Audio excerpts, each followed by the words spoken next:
Win the incredible Steigercraft, Evinrude, Loran's Grand Prize Boat Package, and more in the Fisherman's 2018 Dream Boat Fishing Challenge. Get the details at thefisherman.com. Hey there, Toby Lapinski for the New England edition of the Fisherman magazine with this week's web video, Fishing Forecast for New England. Well, it is a cold, brisk fall day here. We're 1 week away from Thanksgiving. Not sure if you can actually see it. Just here behind me in the woods, I got a little flock of about a dozen turkeys hanging out. They must not know we're a week away from Thanksgiving, but what that means is that we've got the final weekly fishing report supplement due out this week. It should be in your mailbox today if you haven't already received it. As you know, the Fisherman magazine produces 38 issues per year with a print magazine hitting subscribers every single week from April through November. That means for you non-subscribers out there, you're missing out on 26 additional copies of the Fisherman magazine which do not hit newsstands and tackle shop shelves. The only way that you can get in on the action each and every week with the Fisherman magazine is with one of those paid subscriptions. So head on over right now to thefisherman.com and sign up before you miss another magazine if you are not already a subscriber. And due out next week is the annual December Holiday Gift Buyer's Guide, and it is absolutely loaded with a ton of great products for the fisherman in your life. You keep an eye on your mailbox next week, and remember, from that point on, once you receive that December issue right through April, again, we only print a single magazine each week, but don't fret though, as we still compile the weekly fishing reports and post them at thefisherman.com. And we continue right along with these weekly forecast videos, like the one that you are watching today. They're still produced every single week, 52 weeks a year, to point you in the right direction to land that next big fish. And speaking of these weekly videos, first off, thanks for checking this one out today. I just want to remind you, I'm looking for some of those contributors for these weekly report videos here in New England. I've been getting some videos from time to time from subscribers to the videos, to the magazine, advertisers. It's really simple to do it. Yet you don't have to be a subscriber. We'd love for you to, you might get a little priority, but you don't have to be a subscriber to the magazine. All you need is to be able to shoot a short video clip letting us know what you've been finding out there while you are fishing. Send it to me once a week. You don't need any fancy equipment. Nothing is required. You know, honestly, we've gotten we've gotten videos that come in right here off of people's cell phone. As long as it shoots a good video, you can do it. So if you're interested in contributing now or throughout the winter, is the best time to really get started, get used to it before we get full swing next spring. Shoot me an email at lapinski@thefisherman.com. We can go over all the details, can show you what to do. Again, it is about as simple as could be, so I'd like to hear from you.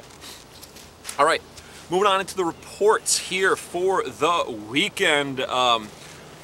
Let's see, I hate to say it, but I feel like a broken record player as it's yet another week of somewhat unpleasant weather. But we got schoolie bass in the surf, and we got pretty good bottom fishing. That is when Mother Nature allows the boats to sail. I've been having 1 to 2, even 3 boat trips a week lately. Seem like they're getting canceled for one reason or another due to the weather. But most of the southern New England surf right now has small schoolies to be caught. Now, these fish pretty much range from, say, 8-9 inches up to 20 inches. You're probably doing pretty good on average. But then every few days, I get word of a larger fish popping up right in the middle of the schoolies. I was talking to a guy over the weekend. He had a 48-inch striped bass about a week ago that he caught and released. And he said it was the only hit, excuse me, he had on the tide, but obviously well worth it. Also heard of a couple bass in the low 20 to mid 30-pound class that slid through a small tidal window. And then they continued on their migration south, and that was all the action they had for the night.